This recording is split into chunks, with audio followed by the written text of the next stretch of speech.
Hey guys, Mike here from the Janus Project. We're back. We're going through a series, and we've been talking about things like this, and again, just various aspects. Now we put together a lot of themes through the years that have kind of a spiritual connection to them, but tie into a game somehow. Now, one of the things that I particularly get bothered by is the people who try to spiritualize absolutely everything. Not everything has to be spiritualized. If you're that person, you're fine. I'm just not that type of guy who feels the absolute need to, oh, you moved that rock. Let me give you the spiritual illustration of what that rock could mean. It's great. I can come up with an allegory if I really want to. I preach, not for a living, but I preach a lot of Sundays. So I know how to make an illustration. Okay, but you don't have to make an illustration out of everything.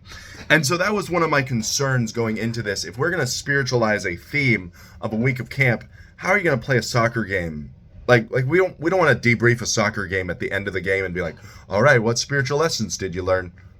That's just rough. You don't need to debrief and have a spiritual discussion. I've known of people who do that. Like I knew of a guy who, I mean, they would debrief after the paintball game, and they would debrief after the capture the flag game, and and it's like, let them play paintball. Like, yes, you can talk about the team building and some of that, but yeah.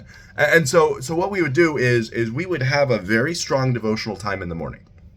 So we would get up, have some sort of game or something like that. And right before lunch, we would have devotions. We would talk through whatever the spiritual theme of the week was. And they were very well, like, they obviously knew what the spiritual theme was. It was what we were studying all week. So we were studying the book of James. We were studying Galatians and sowing and reaping. We were studying Ecclesiastes, whatever you were doing. You were studying that specific theme throughout the week.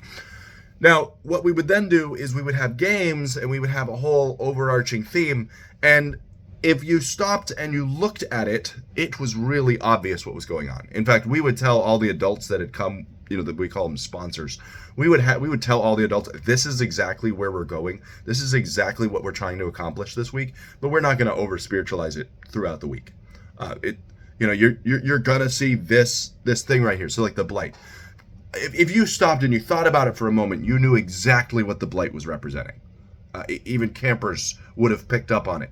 However, they probably aren't going to pick up on the fact that we are keeping track of every dot of blight they used, and we are going to hit them back with it 3 times at the end of the week.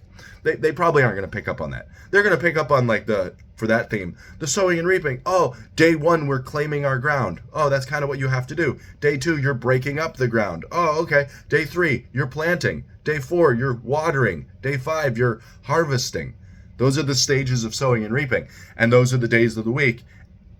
I wonder if they're trying to make a point. And so we actually tailored the devotionals to be whatever that theme. So like Thursday was our water games, and it was all about watering the plants, and the devotions had to do with watering. And so you can tie it in such a way that it doesn't become obnoxious.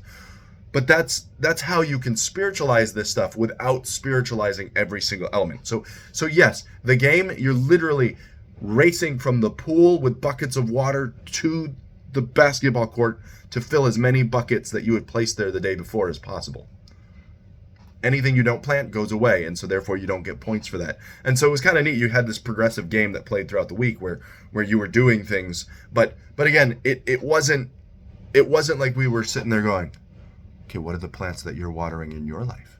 Let's sit down and talk about what is the fruit that you. No, it was a water game. You grabbed that trash bucket and you filled it with water, and your whole team rushed it down to the basketball court, and then you found out the buckets you had claimed were broken, and so they were no good. And it was just, there were aspects that we could pull from. But again, you don't have to literally spiritualize every single movement of every single game. And so just a pointer there as you guys build your own theme. Like I said, I am available. If you want to get in touch with me, I'd be glad to help you planning out youth group activities, planning out camps. I've got extensive background in a lot of those areas, and I'd be more than glad to help you. Anyway, guys, this is Mike from the Janus Project, signing out.